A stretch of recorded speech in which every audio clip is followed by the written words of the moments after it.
Assalamualaikum warahmatullahi wabarakatuh. Jadi, hari ini saya akan membentangkan pembentangan saya tentang penilaian audiogram yang saya telah buat. Sebelum itu, kita kena tahu audiogram ini apa. Audiogram adalah graf yang menggambarkan keupayaan pendengaran seseorang dan sejauh mana masalah hilang pendengaran yang dialami oleh seseorang tersebut pada kedua-dua belah telinganya.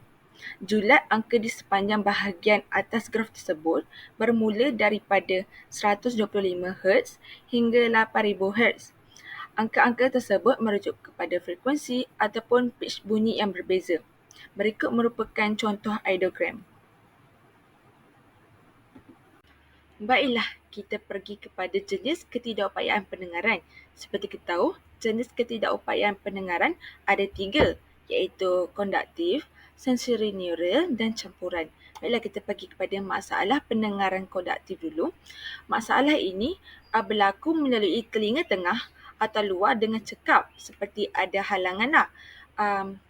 Hal ini berlaku apabila individu tersebut mempunyai ketidaknormalan pada tulang kecil di telinga tengah ataupun ada jangkitan.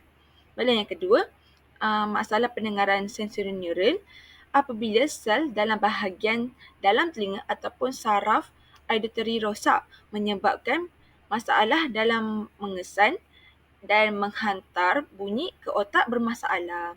Yang ketiga, ada masalah pendengaran campuran berlaku apabila masalah pendengaran konduktif dan sensorineural berlaku pada masa yang sama.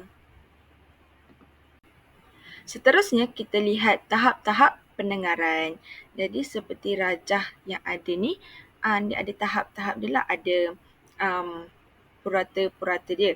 Jadi seperti yang kita boleh lihat, kita ada normal hearing, mild, moderate, severe dan profound.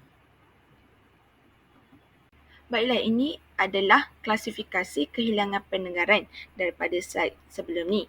Jadi, kita tengok tahap normal iaitu dari 0 hingga 24 desimal, iaitu seseorang itu mampu mendengar bunyi lembut iaitu seperti bisikan ataupun daun bergerak dan tiada kesukaran untuk mendengar dan berkomunikasi dengan orang lain. Kita lihat untuk ringan pula iaitu 25 hingga 40 desimal, iaitu seseorang itu sukar mendengar bunyi perlahan atau jauh dan dia mungkin alami kesukaran untuk memahami percakapan dalam suasana bising dan dia perlu menumpukan lebih perhatian untuk mendengar perbualan. Yang ketiga, ada tahap sederhana iaitu 41 hingga 70 desimal, iaitu seseorang itu sukar untuk mendengar dan fahami perbualan biasa tanpa alat bantu mendengar dan dia perlu naikkan volume TV ataupun radio. Dan seseorang itu mungkin meminta orang lain mengulangi perkataan dalam perbualan. Kita pergi kepada tahap teruk pula iaitu 71 hingga 90 desimal, iaitu seseorang itu hanya dapat mendengar bunyi yang sangat kuat seperti bunyi hon kereta ataupun petir dan dia tidak dapat faham perbualan tanpa alat bantu mendengar ataupun membaca gerak bibir seseorang. Kita pergi ke tahap terakhir iaitu tahap sangat teruk iaitu atas 90 desimal, iaitu seorang yang tidak dapat mendengar kebanyakan bunyi dan dia disarankan untuk belajar bahasa isyarat ataupun memakai alat bantu pendengaran. Baiklah, berikut merupakan simbol-simbol yang ada dalam carta audiogram. Jadi seperti yang kita boleh lihat, simbol yang digunakan sangatlah berbeza untuk menentukan telinga kiri dan telinga kanan.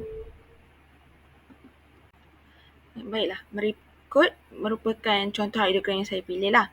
Jadi kita tengok graf ini simple saja, tak ada simbol-simbol yang jarang orang gunakan. Jadi kita lihat pada slide yang seterusnya. Baiklah, sebelum kita lihat masalah kehilangan pendengaran individu ini, kita perlu tahu cara membaca audiogram. Jadi dalam audiogram ni ada mempunyai dua paksi, iaitu paksi X dan paksi Y. Paksi X menunjukkan nada bunyi dari rendah hingga tinggi. Seperti yang kita boleh lihat dari 125 Hz hingga 8000 Hz.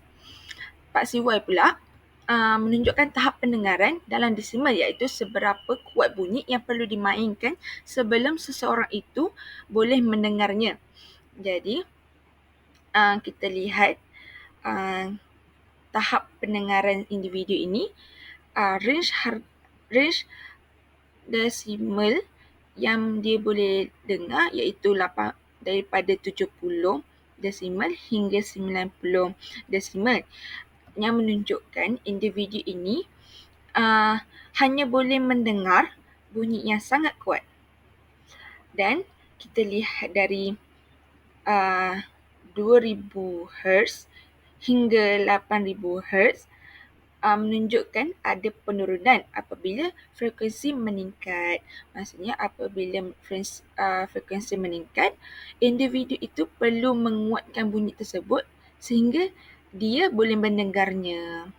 Jadi apabila kita lihat audiogram ini, individu ini mengalami masalah sensory neural, iaitu mungkin individu ini ada masalah dari saraf pendengarannya.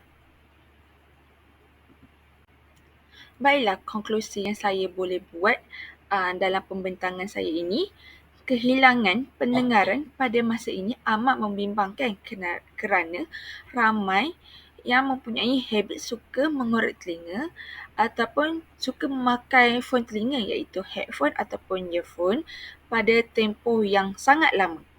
Perkara ini akan memberi kesan kepada pendengaran pengguna pada masa panjang.